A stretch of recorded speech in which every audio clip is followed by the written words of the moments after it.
Hey there, and welcome. So today, we're going to do something really cool.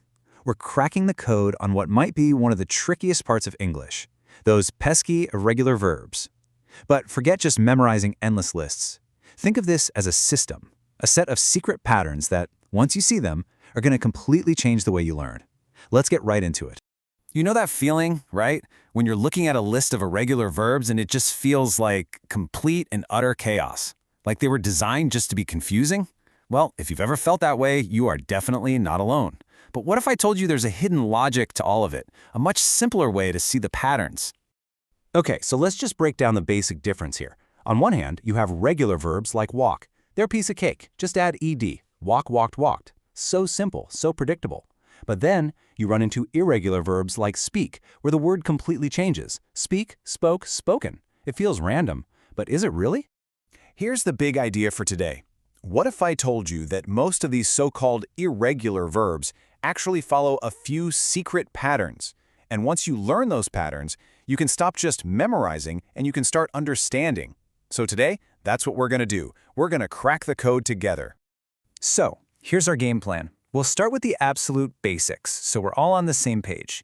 Then, we'll unlock each pattern one by one, starting with the super easy ones. And we'll finish up by giving you a chance to put your new code-breaking skills to the test. Okay, first things first. Before we dive into the patterns, we need to quickly go over the three main verb forms that we're going to be talking about. So, you've got three main players here. The infinitive, which is just the basic original form of the verb like do. Then you have the simple past for an action that's already happened, like did. And finally, the past participle, which is the one you use with words like have or be, as in I have done my homework. Do, did, done. Got it? Awesome. All right, let's jump into the really fun stuff, our first patterns. We're starting with the easiest ones out there to get some quick wins and really build up our confidence. Our very first pattern is the AAA group. The A just stands for the first form, so, well, AA means all three forms are exactly the same. It literally does not get any easier than this. I mean, just look at these. Bet, bet, bet. Cut, cut, cut. Put, put, put. There is nothing new to learn here. Once you know the first form, you know all three.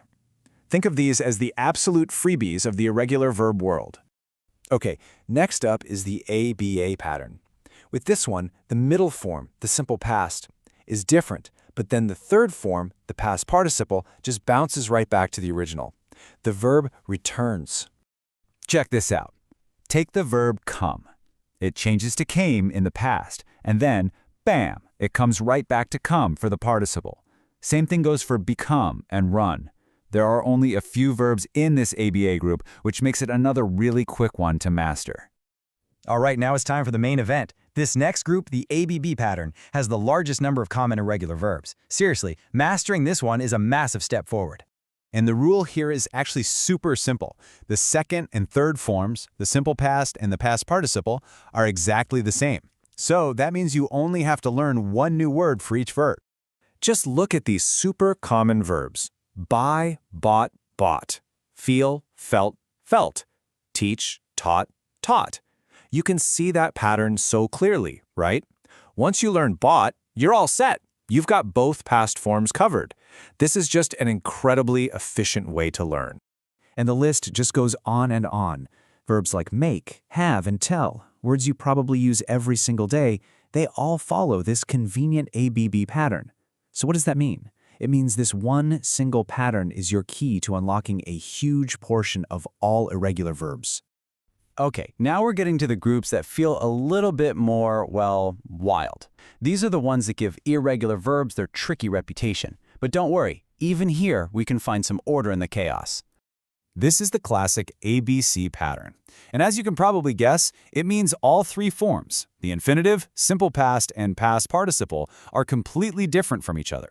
These are the ones you just have to learn by heart. And here they are, the heavy hitters. Be, was, been. Go, went, gone. Write, wrote, written. Yep, all three are different. But here's the good news. These are some of the most common verbs in the entire language. You're going to use them so often that they'll become second nature before you know it. And finally, just to complete our code-breaking mission, there's one tiny, super rare group, the AAB pattern.